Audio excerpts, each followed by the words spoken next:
Clip number 317۔ اس clip میں آپ سورہ انعام کی آیت نمبر 129 سے 131 تک کی تلاوت، ترجمہ اور تفسیر قرآن صراط الجنان سماعت فرمائیں گے۔ بسم اللہ الرحمن الرحیم۔ ترجمہ، اللہ کے نام سے شروع جو نہایت مہربان رحمت والا ہے۔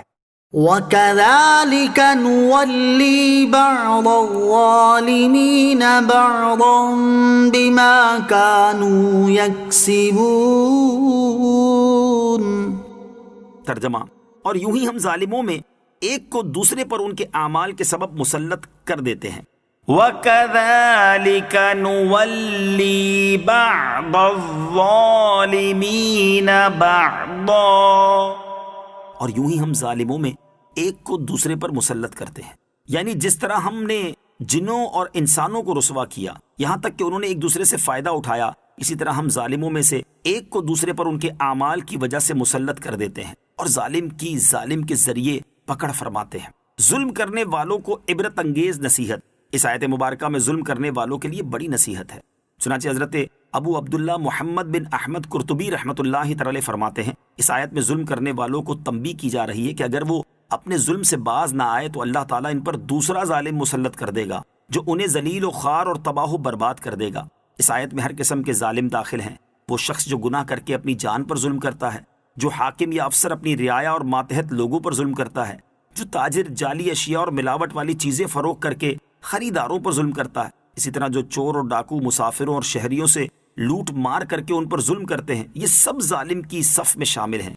ان تمام پر اللہ تعالیٰ کوئی ان سے بڑا ظالم مسلط کر دیتا ہے۔ یا معشر الجن والانس الم یأتکم رسل منکم یقصون علیکم آیاتی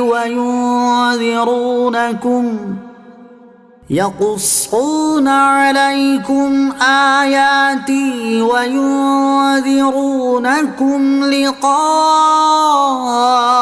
يَوْمِكُمْ هَذَا قَالُوا شَهِدْنَا عَلَىٰ أَنفُسِنَا وَغَرَّتْهُمُ الْحَيَاةُ الدُّنْيَا وَشَهِدُوا عَلَىٰ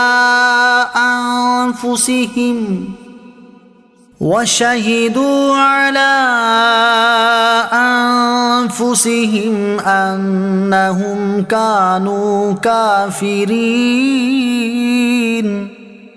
ترجمہ، اے جنوں اور آدمیوں کے گروہ، کیا تمہارے پاس تم میں سے وہ رسول نہ آئے تھے جو تم پر میری آیتیں پڑھتے تھے اور تمہیں تمہارے آج کے اس دن کی حاضری سے ڈراتے تھے؟ وہ کہیں گے ہم اپنی جانوں کے خلاف گواہی دیتے ہیں، اور انہیں دنیا کی زندگی نے دھوکے میں ڈال دیا اور خود اپنی جانوں کے خلاف گواہی دیں گے کہ وہ کافر تھے۔ یا معشر الجن والانس، اے جنوں اور آدمیوں کے گروہ۔ اس آیت مبارکہ میں جنات اور انسان دونوں سے خطاب ہوا کہ اے جنوں اور آدمیوں کے گروہ، کیا تمہارے پاس تمہیں میں سے وہ رسول نہ آئے تھے جو تمہیں میری آیتیں پڑھ پڑھ کر سناتے تھے اور تمہیں اس دن یعنی روز قیامت کی حاضری اور عذاب الہی سے ڈراتے تھے؟ کافر جن اور انسان اقرار کریں گے کہ رسول ان کے پاس تشریف لائے اور انہوں نے زبانی پیام پہنچایا اور اس دن کے پیش آنے والے حالات کا خوف دلایا، لیکن کافروں نے ان کی تکذیب کی اور ان پر ایمان نہ لائے۔ انہیں دراصل دنیا کی زندگی نے دھوکے میں ڈال دیا۔ کفار کا یہ اقرار اس وقت ہوگا جبکہ ان کے اعضاء و جوارح ان کے شرک و کفر کی گواہی دیں گے۔ رسولوں علیہ الصلوۃ والسلام سے متعلق اہم مسئلہ، رسول صرف انسانوں میں سے ہوتے ہیں، جنات سے نہیں، چونکہ یہاں جن و انس دونوں سے خطاب ہے، اس لیے تغلیباً یعنی جنوں کو انسانوں کے ماتحت شمار کرتے ہوئے منکم فرمایا گیا۔ بہرحال اس سے یہ ثابت نہیں ہوتا کہ جنات میں نبی آئے، ہاں جنات کے لیے نبی آئے مگر وہ انسان تھے۔ وَشَهِدُوا عَلَىٰ أَنفُسِهِمْ، اور وہ خود اپنی جانوں کے خلاف گواہی دیں گے۔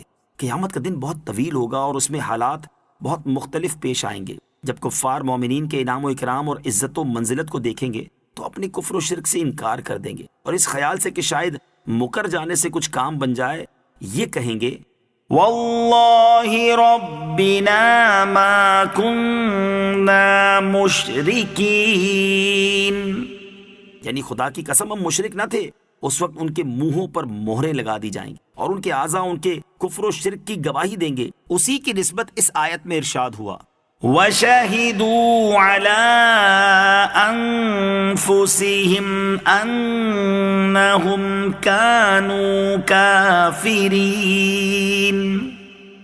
ذلك أن لم يكن ربك مهلك القرى بظلم وأهلها غافلون. ترجمہ، یہ اس لیے ہے کہ تیرا رب بستیوں کو ظلم سے تباہ نہیں کرتا جبکہ ان کے لوگ بے خبر ہوں.